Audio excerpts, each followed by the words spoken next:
Wonderful.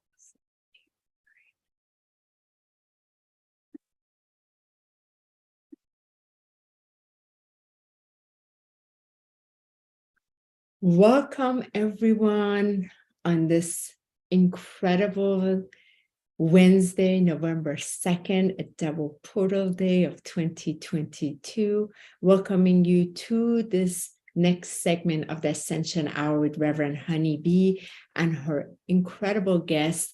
And today, I would have to say a super guest, Alan Steinfeld, who has truly paved the way for just about all of us.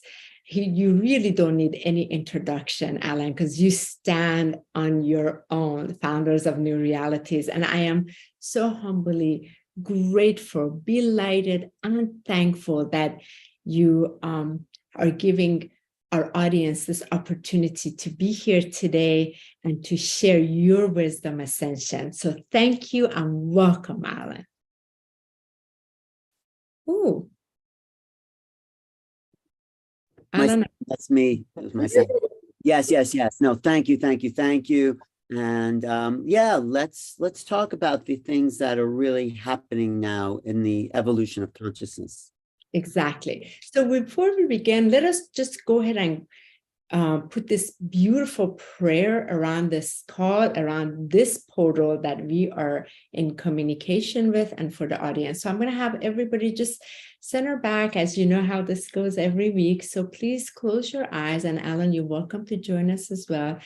Go ahead and place your hands in the heart and take a beautiful, deep in-breath into your heart and hold it for a few seconds as you make connection to that pure white, dazzling, crystalline light, and fill it inside and release it nice and gently out of your mouth.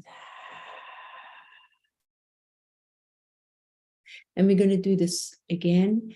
Deep in breath in. Let us slow this down and tune in deep into that holy place inside, that sparkling light that is from the source that you've incarnated into this temporary garment. Let us really connect with that light as you feel its luminosity and grace. And then breathe it out. And one final breath, breathing it deeper into it, connecting with your heart, connecting with the heart of Source, connecting with the heart of Sophia Gaia, connecting in the oneness, in the purity and the crystalline light right here, right now. As you behold it in the eye of the beauty, embracing it and release it out. And this next in breath, as you draw the breath back into the center of your heart, centralizing that, I just ask you to connect upwards to your upper chakras, all the way up through Source, connecting with Source above you, the source of all creation, the source of all essence, the source of luminosity, source of all that takes place. Connect with that as you let go of your breath and allow this golden light to trickle down, rain down, and all through cosmos and universe and galaxies and the planets, all into you and through you. And let us take that next deep in breath and into our heart. So we're centralizing back into our heart. In this vertical axis, let us draw the breath now down, all the way through the lower chakras, into the heart of Sophia Gaia, connecting with her crystalline diamond heart, in the unity Christ consciousness grid, merging that sacred divine feminine, sacred divine masculine, and unifying it, making this connection as you breathe it out. And the final breath, we take another deep in breath and into our hearts as we hold it. We are connected all the way in this vertical axis of light. And we breathe out into this bubble of light, this beautiful biofield, plasma light all around us that is filled with the luminosity of the original photonic light. We are embraced by this dazzling light that is omnipresent, as we allow this present to be gifted to us. And all on this call, may the material that is shared fully in the divine truth that your heart can receive and alchemize in your walk of life on the belly of Sophia Gaia. We recognize anything less than the divine light may not interact or interfere in any which way, as this crystalline light is around all of us on this call. And so be it, as we begin with our beautiful Alan. Welcome, Alan, and thank you so much for being here. Well, that is an ascension prayer right there, you know, that's like calling in the higher energies, because my definition of ascension, maybe you have your own, I'd love to hear it, is that as we vibrate at a quicker rate, physicality becomes less dense, we become more energy, less matter, and the awareness of the great mind starts to come online. So we start to be more aware because we're less weighed down by the density, but it's also great to have a vehicle. So we don't want to just, you know, I think it's being in both worlds. We want to be embodied and we want to be aware of the greater realities. And when you can merge the two together, where you could be sort of in both, then the body starts to become lighter. And that's what I think is the process of ascension. Many people have their own definitions. What do you call it? Because you've named your whole show about this. So I want to get where you're coming from in this understanding. Sure, I love that. And this is what the whole show is about. Those of us who are on the leading edge of ascension, what is our direct intake that we from that frequency that we're sharing it. So ascension for me is being the ascended highest self that we already are in embodiment as an alchemized reality that is that's birthed into this form. We're bringing it back here. We're raising in that consciousness of allness of the omnipresent we are, and then we are bringing it into here. So it is that incredible art alchemy. So we are a living art in this form in which these rays of light can then radiate themselves through the vehicle and co-create the new realities on earth. And Rashid and I had this conversation earlier today. I remember it was like 4.5 to 5 years ago. I was in the shower, Alan, and I heard the voice, as usually a lot happens in the shower, the voice directly comes in and says, "You are the Ascension alchemists." That was referred to Michael and I, how you're alchemizing ascension to we will have Ascension Alchemy Academy, so you can assist others in their ascension. And, you know, those of us who've been super galactic, like you are, I am, others are, we always wanted to be out of the body. Most of my life, I wanted to be out of the body. I wanted nothing to do with the body. And then it became, no, got to be in the body. Well, actually, I've never wanted to be that, because you never wanted to be, okay. I think the body is so important. You can't actually ascend until you're embodied. Sure. So, because I had a really strong memory of my past lifetime, which was not a picnic, you know, I wanted to, you know, love this incarnation. I am loving, because there's nothing like the higher mind finding itself within form and then manifesting through our intent, the creation of the world. So But even as a child, you wanted to be in the body? Because I know most of us galactics, we suffered being in this body till the awareness kicked in. never if about being in the body, what's the suffering about being in the body? The body's not the suffering, it's the mind. But what is it? Exactly. So, but like as a child, there's most of us that I know of, I remember as a child, like 4 years old, I've had complete memory. I would sit outside. I didn't want to be here. I knew I belonged to the star. I did not want to be here. I knew I belonged to the stars, but what was your suffering? What were you suffering about? Because I felt I was not, this is at that time, I was not with my family, my real family, which was rays of light. I knew them. I knew it so well. So I had biological parents, but I didn't feel they were the real parents. My parents were not here. I couldn't figure out where did everybody else go? What happened to them? I felt some of that, but I also kind of came in, I know it sounds a little egotistical, but I kind of came in aware, conscious, and realized that somehow as a child that this was a great adventure and that we're here to be in love with creation. Yeah. To be embodied and to love it all and to love every moment of physicality, because it is such a gift. We have forever not to be here. We're here now. And why not? That's my feeling. See the beauty and the joy and the possibilities and the sensuality of each moment. It is such a precious gift. And only, people say, oh, they want to leave. And well, those people are not going anywhere. They've just bought themselves another lifetime, because it's only when you love the embodiment of incarnational experience do the vibratory rates of the cells start to expand.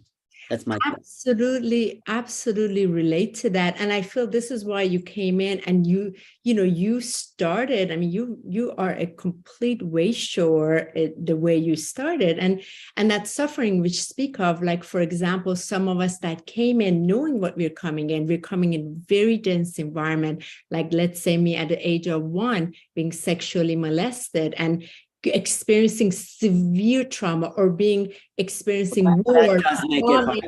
So some of us that chose to come in very tumultuous experience, that's been part of that. So then naturally there's been this thing of not wanting, yet the other side of it has been we've been able to also expand into higher levels of consciousness than to heal the bodies so that we can come in. That's been the journey of ascension of years, and then falling in love with it.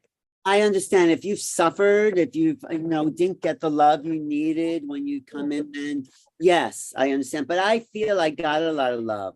This is so wonderful. And, from my parents, from my grandparents, I was the oldest. So you get a lot of love, and my mother was an only child. So it's like, they were just waiting for me. People want to love. We have a natural inclination, not just to receive love, but to express love. And that's why people are in relationships, because it meets their needs to express love. But so I felt very loved. I felt very supported. Yes, I had issues, but it was always glorious in a sense. It was always joyful. And that's just because, because my last lifetime, I mentioned that. Do you know where that was? Did I mention it? And tell the audience, when was the last one? It was, I believe, and who knows, it was in Germany, in the concentration camps there.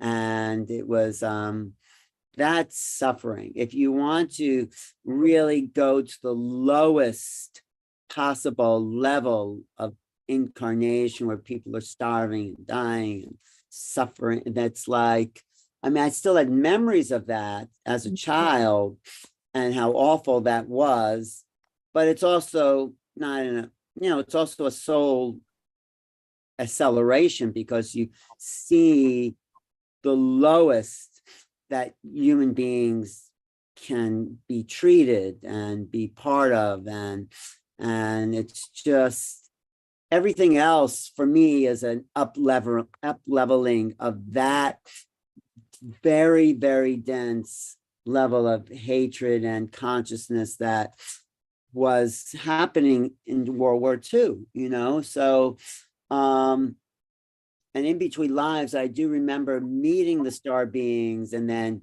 coming back in conscious of some of that, you know? So it's always this awareness of awareness. Yes.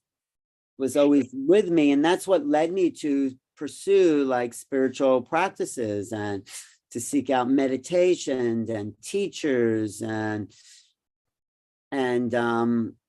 see that there was more to the world than what our programming, our social programming was telling us. I knew that, you know, the world was not what people were, it wasn't about, you know, getting a good job and making a lot of money.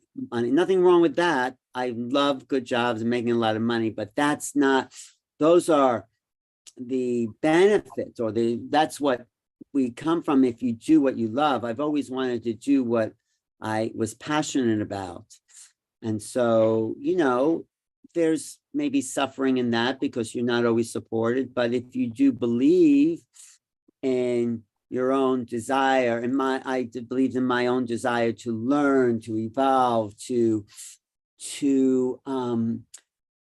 receive knowledge. I mean, my apartment here in New York is just full of books, and these books, these are my friends. These are like people from all levels of history talking to me personally about the highest, most, I would say, spiritually evolved ideas that they can have. You know, you read Socrates. Socrates was not just the father of Western philosophy, which he's kind of been written off as a rationalist. He was a mystic. Socrates was a real mystic. And before he was sentenced to death, you know, and in his prison, he said he dreamed of the divine feminine. He had a dream of the divine. We don't know where those writings are because they're probably. Of course. That mystical tradition has been in Western culture. Of course, we found it in the East when in the 1960s, Ram Dass and TM and all these people brought the Hindu wisdom. Of course, it was here in the 1890s with Vivekananda and the World Parliament of Religions, and also Madame Blavatsky brought that in with the Philosophical Society. But in the 60s, which was the dawning of the age of Aquarius, was a time of this revelation that the world is not just material, it's immaterial. Yes. And, you know, our audience is pretty, I would say, versed in this consciousness because they know it. And, you know, like, for example, you as a soul, the way you chose to come in this environment of love so that you know, can kick it into gear a little earlier and be a way shower. I mean, you have influenced so many lives, as you already know. You played a big part in my life. I don't really know because I just do what I do, and if people. I know you do, but just, you know, for example, you played a big role in my life 20-some years ago. 20 years ago, I remember that. Like, I remember when I first came across, like, and it's forever gratitude. And I feel so many of us that chose to incarnate, it's very specific why we chose to incarnate. Like, for example, me coming in the Middle East, it was so important to come in that. It was so important to go through that incarnation with that experience so early on, so that my ascension walk would be how to transform the deepest, darkest, you know, pain as a 1-year-old being molested, and to transform that into love, my own resurrection in the light, and learn that this is possible to transform the energy. So a lot of times we speak of love, but the action of walk of love is a very different walk, as I know, Alan, you personally know. There's a lot we throw the word, but how is it alchemized? How is it embodied in truth? Because when that energy is still in the body, it creates realities from that consciousness, whereas that hurt and suffering and pain, which we see it in the collective energy. So when that is returned back here, and then that power is given back to the person to alchemize it, to ascend the frequency up, to then allow the love to heal it, to radiate it, its own resurrection, its own phoenix, it's its wings of victorious light rising so that it's transcended. It's a very different energy. So each of us have that, and it's so incredible. And that's what's so beautiful to hear. How beautiful you came in an environment of love. And how many, like Michael came in. I always say, I was like, it's amazing. You chose that. It's incredible. Well, it shows it because there was a lot of suffering and in the past life. I mean, there really is no past lives. It's one life, right? And, you know, in between life, I mean, incarnation may be changing, but the life of the soul is continuous. Yeah. So the suffering that I still remember and still, in a way, have the scars emotionally of, it stays on a soul level. Mm-hmm. So, I mean, I think we all, maybe in order to own the human experience, and I think my feeling is ascension comes from when you can say, I've seen it all on the human level. You know, you could look at everyone in the eye, rich or poor, young or old, black or white, whatever. And you could say, I've experienced that. I feel what you're feeling. And if someone comes along that maybe you don't recognize, then you want to learn from that person. Maybe that person has something to show us. But, you know, to ascend means that you felt everything on this level of human incarnation. And then as we ascend, there's another level where the whole lessons of those experiences are new to us as universal souls. You know, we incarnate on many planets. We take on many planets, but it's all for the lessons of experience. You know, the whole descent. Yeah. You know, we're to descend. We've descended. We've descended from the source. Yeah. We have to descend from the source, but it's much more interesting, I think, to get lost in the illusion and find your way out of the maze, or somehow realize, because it's like you can't experience creation until you have been the created. It's like you're painting a painting, and it's like you jump into the painting and you forget you're the painter. That's right. We're painting this painting and we've forgotten we're the painter. And then as we start to realize, oh, I'm painting this picture and I want to paint the dark and the light, understand all of that, the shadow and the illumination, then you can say, oh, okay, that's the totality of creation. And when you can do that, and I'm not saying I'm there, but I think the real ascension, what I call the real ascension, is that your cells, your physical body starts to illuminate. Yeah. It starts to increase its vibratory rate. So yeah, we're all vibrating at different frequencies, but we're all embodied. And my teacher, I think, was an ascended being. Did I ever tell you who my teacher was? My first. Well, Ramtha the Enlightened. Oh, yeah. Very familiar. Yes. You know the teachings? Yes. So I've watched some of the actual videos too. Right. Well, I was in the audience there since the early 80s. Wow. Of course, there's been a lot of things happen in that organization, but the early teachings for me was an awakening. Yeah. So, you know, I came out of college and studied psychology, and everything was psychological. And this person who's channeling this 35,000-year-old entity must be crazy. She must be acting. Yeah. Or the third possibility, perhaps, is maybe there's something I don't know that's really happening here. And it's like, okay, staying open to that and meeting that energy in an audience. It's like, oh, there is vibrations, there is energy. We are non-physical, and that meeting awakened the mind to, yeah, there are great beings, there are ascended beings in our midst. There are incarnational, there's out-of-carnational, and it's interesting. You said that. A couple of the things that I wanted to bring up.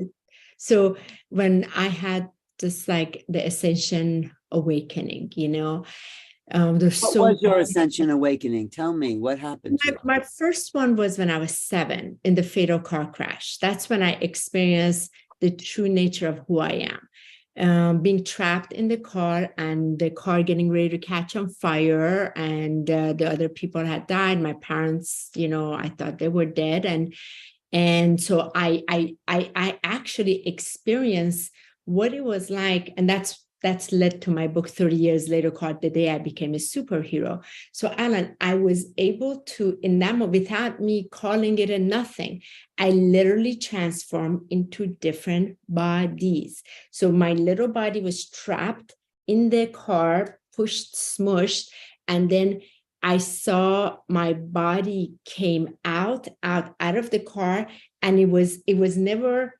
detached. It was ginormous above the car, way above, to about 25, 30 feet, and ginormous with luminous light of this plasma, like huge, and everything was weightless.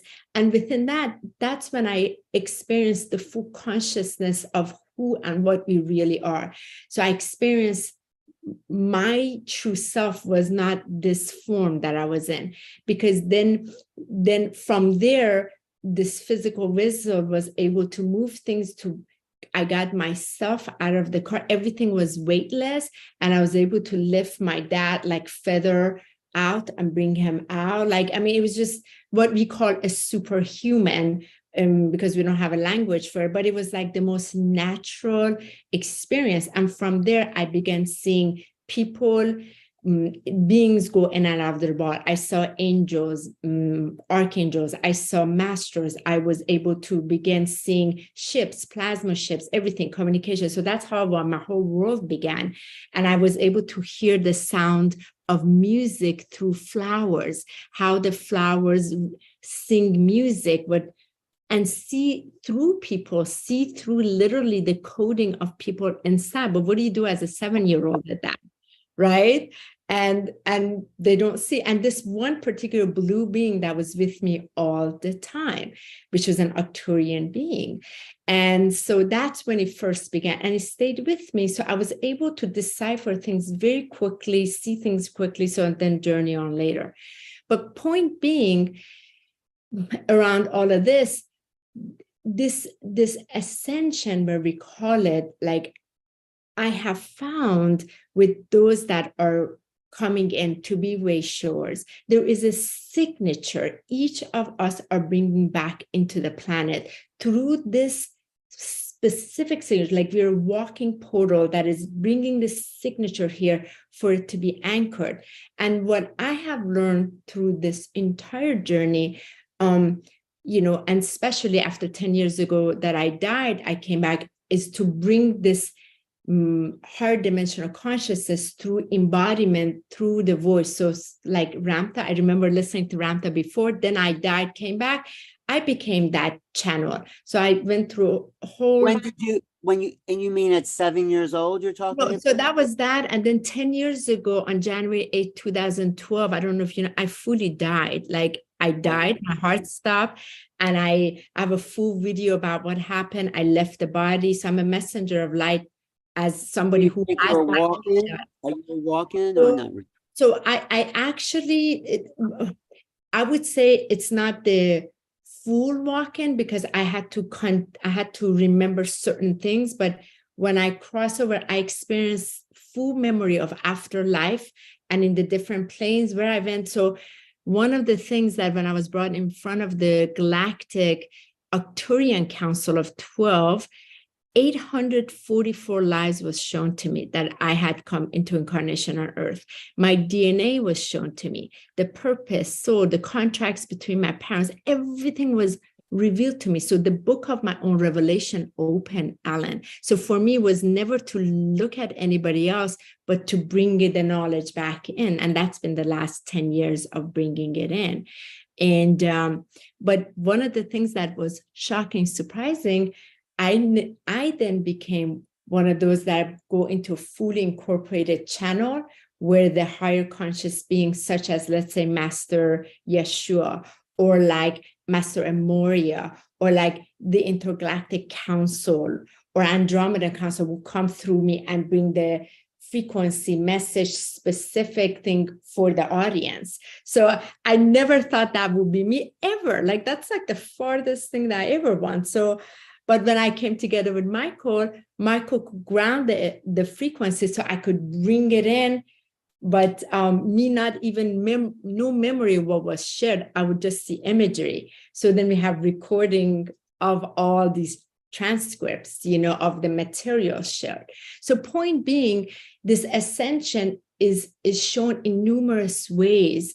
Yours is, so many expressions of it and layers and layers. And then, like, for example, your last one, this making contact, bringing the knowledge in a book form and spreading the message, because it has to be materialized in this plane. Somehow it has to be anchored.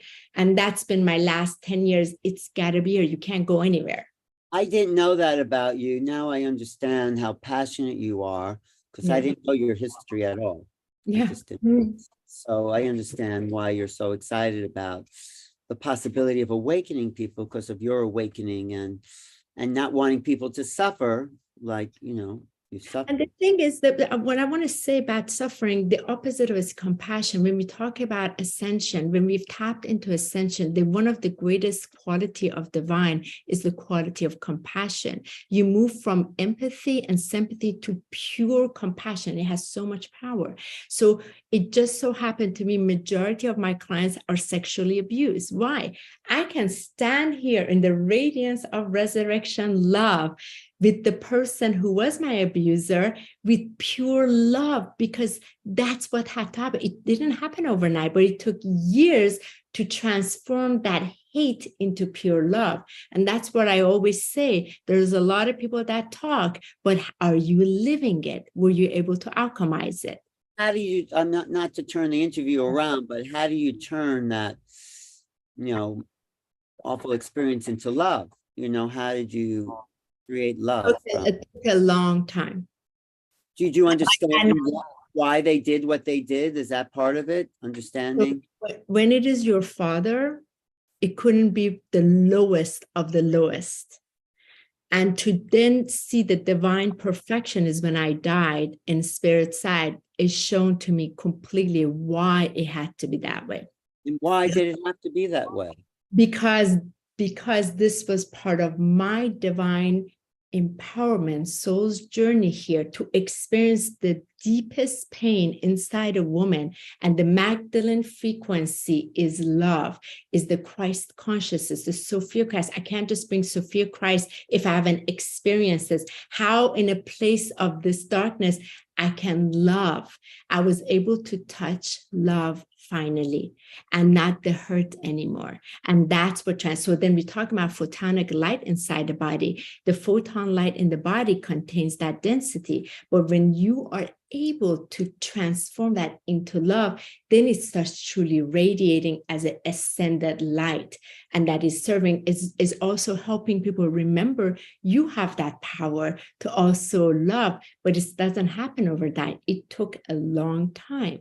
And so we have a great, great, great relationship with each other, because he's one of my best guardians. And I have a direct language to assist others, take him into the same place. And that's the gift of it.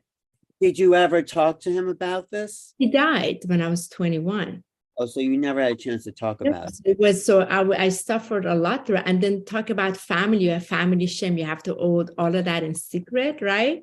So that this is the sweetness of this. It is that bittersweet. When you touch the nectar of that source love, do you see the divine perfection and imperfection? How did you touch the nectar of the source love? How did you get there? Because you get to experience it. Like when I crossed over, when I died, I crossed over and experienced afterlife, I got the whiff of the truth, which was the same truth when I experienced when I was 7. And then I met Yeshua, and he said to me, you have to go back and share this. So then I gave everything up, went through separation, divorce, and everything, got on the road to begin living that this is very real. It's very tangible. It's not a talk. It's not a talk. It's very real. We came to incarnate to experience the harshest, and then bring the love to it. And that's our resurrection, not in a biblical term, but truly this phoenix rising to own our freedom wings, Thank you for sharing that. I didn't know you went through all that and suffered in that way. There's a lot in there, but I embraced it. So you can't embrace it until you're on the other side. Otherwise, it's the pain body constantly pulsing. So what do? I help others exactly in my work, because it just so happened the ones who've been suffering, they experience so much harshness. Those are the ones that I'm assisting. Because are you working with women particularly? Men, women, all women in your shape of, I'm just asking for a friend. Are you working with women who've experienced what you experienced as a child with their father? Many. I work with, it's not just, again, so it's not just women, because there are men that have also experienced that, but both Michael and I work that. Michael has had to become educated. So it just so happened a lot of clients come to Michael happen to also be women. So Michael plays the role, what it's like to be a sacred man who is clean frequency, so they can transform that energy in them. They can trust again. You see, so there's a lot of collaboration between our union. And this is also, again, many different ways. I didn't want to turn this around, but this is really about you. I'm interested in everything. And, you've had experiences that, maybe I haven't had to that degree. I mean, yeah, but I think it's important to know about, like, this is what I'm saying. I can learn from your experience. And when I learn from your experience, you expand my awareness of the human situation. So that's part of Ascension. Exactly. Like, for example, right now we're having this rise, we're having this freedom movement in Iran. It's a huge part of Ascension. I came from that. And I also experienced— Were you Iranian? I experienced the revolution. And Alan, I was there. The most pivotal thing that I speak about, a lot of people talk about harshness. There's nothing like when lights go out, the airplanes are going, bombs are falling, you're sitting there with a candle, you have no idea whether you're going to live or die the next day. That's all you have that moment. But because when I was 7, I had that experience, that mystical so-called, I just knew. And I would look at all of us sitting there, and I was not afraid, you see? So, but these are the things, but not to say it wasn't horrific. Just to get off on that tangent a little bit, not to get too political away, but all the Iranian people I've met have been very, very kind and intelligent. And it's awful that the youth that want freedom, they want to express, they want to get rid of the old ways, are being stopped and killed because they just want to be the freedom that they are. And I think that's the power of the human spirit. People want to be free. Yes. Free for expression. And it doesn't matter what country, what religion, what time. This happened in the French Revolution, happened in the American Revolution. It's a revolution because the human spirit wants the freedom to incarnate its expressive feelings about the world. And there's been this holding back. Yes. I don't know if you saw, so 10 years ago, Alan, I was invited to the VIP of the VIP of the Mastery Conference in LA, where Lee Carroll was speaking, Len McCricket was there, Eric Pearl, who I had studied with, was there, and a few others, Joe Dispenza. And it was amazing. Lee Carroll, Cryan spoke to the audience. And within that, I don't know if you ever saw this one, Cryan spoke about that after 2020, there is going to be a revolution change. The highest change through the sacred divine feminine will come through the Middle East, and it will be through the amount of starseeds that have incarnated into Iran specifically, they will bring about the changes. We're seeing this right now. It's amazing. This is 10 years ago that that channel. It's an ongoing series of revolutions. We're only under the illusion that we're free in this country. I mean, of course, we have a lot more freedom, and I'm thankful for that. But there's a whole level. That's why I wrote this book. That's right. Where is the freedom of information to know who we really are in the context of this bigger reality? And we're being kept from the truth. And that's another level of enslavement. It's not what's happening in many, many places where, people can't even wear what they want to wear. But there's levels and levels. And until the whole planet, the collective consciousness of humanity really comes into this sense of freedom from suffering, there is enough food right now to feed the planet. There is free energy to not have to use oil or make plastics. I mean, there's so much that that I would say sort of fighting against the powers like they're doing in Iran. There's just the old guard. I'm sure there's no one under 30 who's trying to keep that youth in check the way those people who have just said this is how it's supposed to be. It's awful. But isn't there again, from an ascended lens that sees the divine perfection in it? Doesn't it? Well, isn't there has to be like a pressure like this to then explode, right? Like, haven't we all almost like, there's this experience that we have seen over and over. It has to be close enough to create that pressure, just like from a carbon that goes into diamond, right? Like, so then it's like no more, because enough disempowerment takes place to then the consciousness raises like, no, I will now own it. So there's such a perfection. So here in this country, there's this been sort of like over there, there's the visible restriction and slavery. Here it's invisible walls, but it's right here, right? So, but once we see it through the essence, we can really see it. Then we have choices, because once you can see through the awareness, then the divine choices you have, and you don't feed that anymore. No, I get what you're saying, but I think we're coming into a time, the Aquarian age. You should interview Raquel Spring. You know Raquel? Yes. We just had a conversation about the real Aquarian vision, which is beyond this age of duality where people have to suffer. Yes, we've suffered, but the times we're coming into, I don't think we need that duality, because duality and overcoming that just gets us to a level playing field. That's where we're supposed to start in the incarnation experience. We're supposed to start from a place of love and freedom and creative potential. That's my feeling. We haven't been there for. But the timeline wasn't like that, Alan, either. Coming in like, so we're talking about like, let's say Middle East, that take place. The timelines have been like this all over the place until the timelines like unify, and but we are seeing the unifications of these timelines, and like when you get glimpses of it through the programs that you have, let's say Portal of Ascension, through all of these ways, through these, we can unify like glimpses, like this is very also tangible and real. This is really happening. Oh, no, it's great that it's really happening, but I'm not looking beyond that into the future. Like once we've stabilized as a free race of human beings, when we say all people are created equal, they are on a soul level and as creative potentials, creative makers of new realities.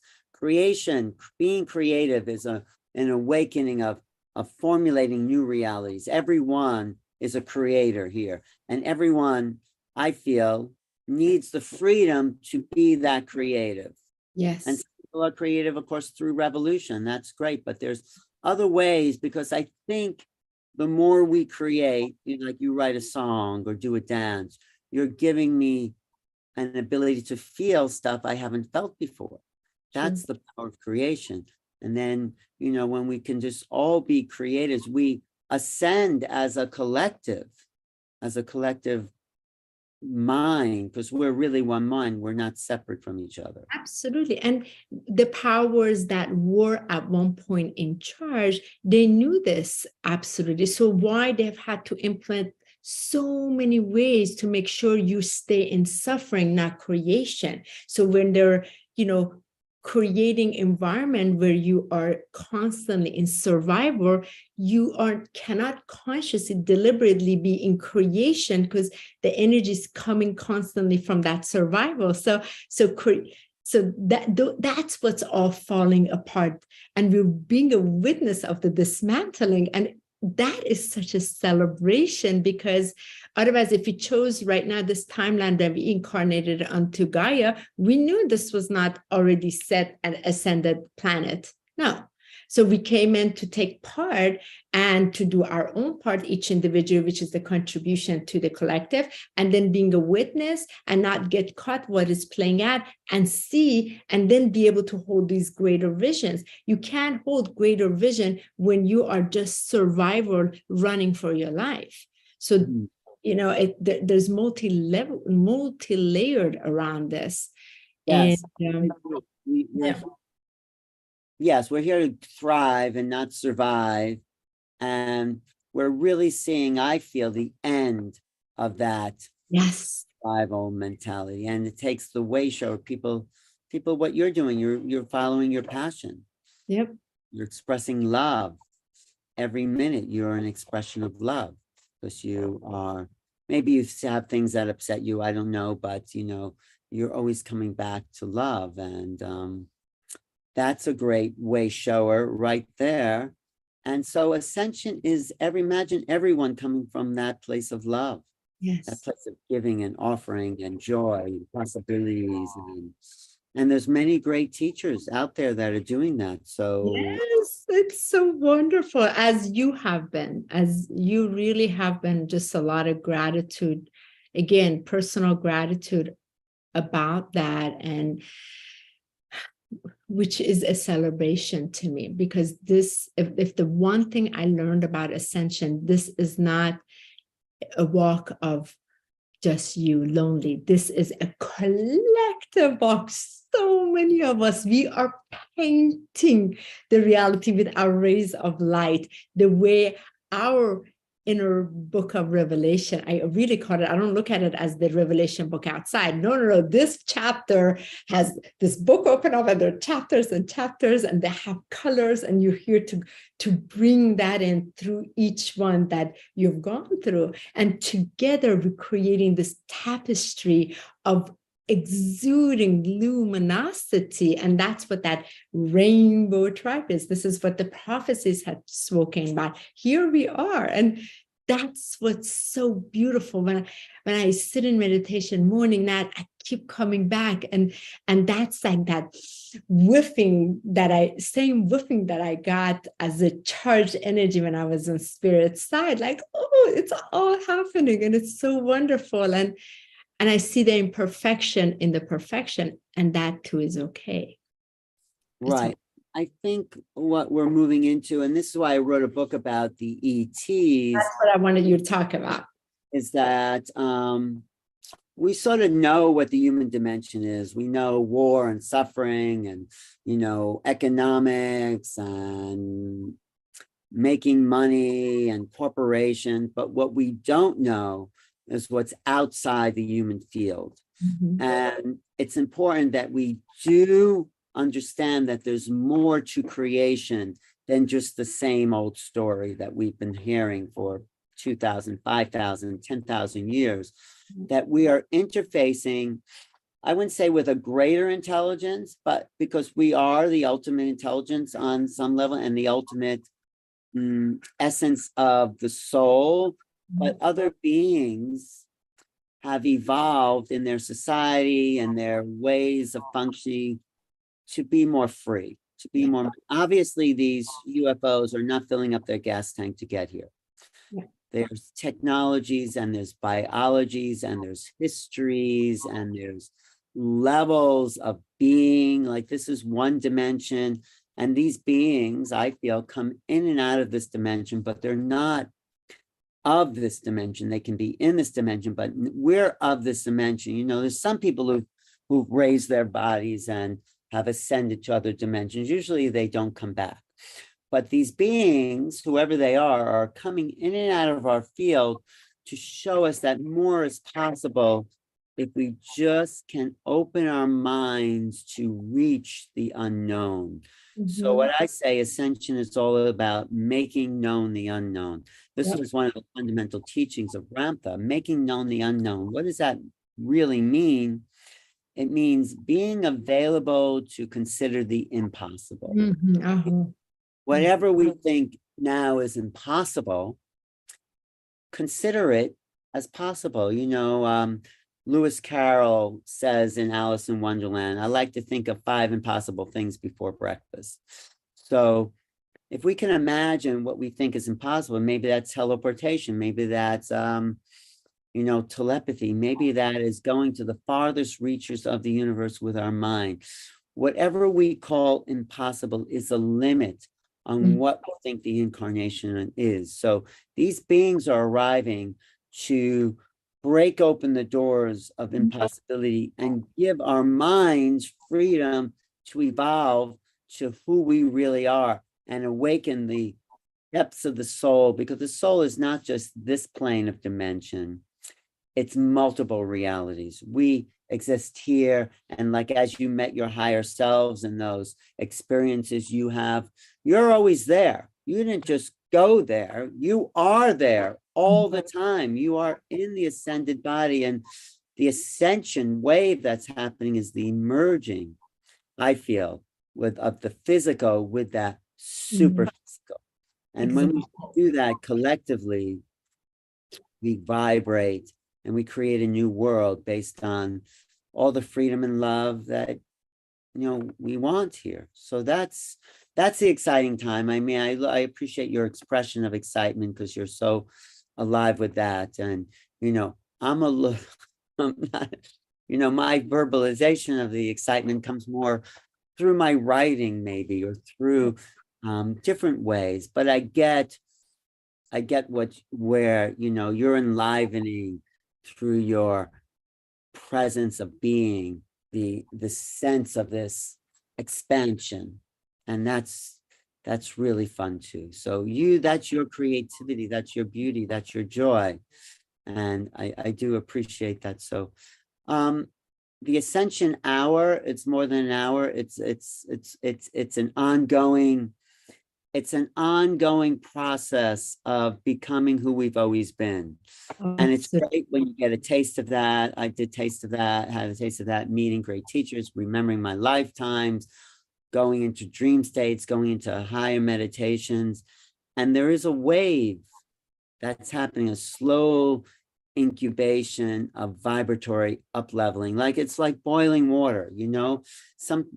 There's water, there's one bubble there, another bubble there. Well, we're in the beginning of the boiling where we kind of go from liquid to steam. And that's the ascension. And I love everything you shared about that, Alan. I just love that. And you know, there's this image, like you're talking about this, for example, this joy life force that I'm experiencing viscerally. It's like vibratory in my cells as we're communicating too. And it is because these is different levels of consciousness, multidimensional right now. And so from one lens of my screen that I see, there's that suffering. One lens sees the oscillation of a spinning of the joy of it, you know, so there's, you know, being able to tap into all of it and the experience and not attached to any, and yet be able to have it literally experience the plasma, that biofield fullness of it that's connected to all. It's so fantastic. And this is why I just love this conversation and I love the wisdom. And you would appreciate 2 weeks ago, I had Darius Maybudi on. You need to know him. He is his name is Darius Maybudi, one of my best friends. So he's a former physician in UK who used to be an oncologist. And he gave everything up to follow his galactic call. And he does incredible ascension healings. And so very advanced. And if I ever need anything, I reach out to him. He's like my to-go person. But on this show, we're talking about, because I had my first teleportation experience 10 years ago after I was sent in the body. Like one day I'll tell you all about it. So then he messaged me. He just had his first experience. And I remember through one of the channels that came through me through the Great Order of Melchizedek, when Michael and I, we were in Mexico for 4.5 years ago doing a planetary work. The Great Order of Melchizedek said, when there enough consciousness on the planet remembers that this is their truth, there's no separation, they can begin vibrating in that. And the time that I had my actual, not on the mind, none of that, literally physical experience of that, my template wasn't ready to handle that frequency because it was spinning way higher than my template could handle. So then it took a few days, my body, like my whole endocrine system got thrown off. And I asked, what was that? Why did you have me experience this? Who do I share this? What do I do? They said, well, it's the first waves of it. More people will remember as you gather with more people that are oscillating in the joy. The key was the joy, because it's that spinning like that. They will remember the inner ancient technology that they too can teleport. So there's more on that later that I'll share with you, but I wanted to touch base upon that. But you've actually teleported from place to place? I'm going to tell you that story. I actually got my first actual taste 10 years ago. And it was very soon after, because I had just died, come back, I came back with the amount of things that was shifted inside of me coming in to handle the planetary call with some other abilities. Yeah. So more on that later. We'll talk about that. I'll interview you sometime, okay? Sure. So for now, I want to just thank you from the core of my crystalline heart for your beautiful essence, your gracious presence, for your soul that answered this call to come in, Alan, and be held in first love, then bring through the information through all the connections you made in a tangible way. That's what I so appreciate about you. You make it in a very simple, tangible way, in the way it is digestible. And you have really. That's my job, is to be a bridge, because you're an amazing village. I understand how people think in that other world. So, and then we have these really far out concepts here, star children and, you know, hybrids, all that. So how do I make something that's outside the reality that we know acceptable to people whose thinking is very narrow? In a sense. So my YouTube channel for people interested is called New Realities at youtube.com/New Realities. They can also get my book on Amazon, Making Contact, which is a real overview of the awakening of the human mind to make contact with these other beings that are not different than us. Yeah, exactly.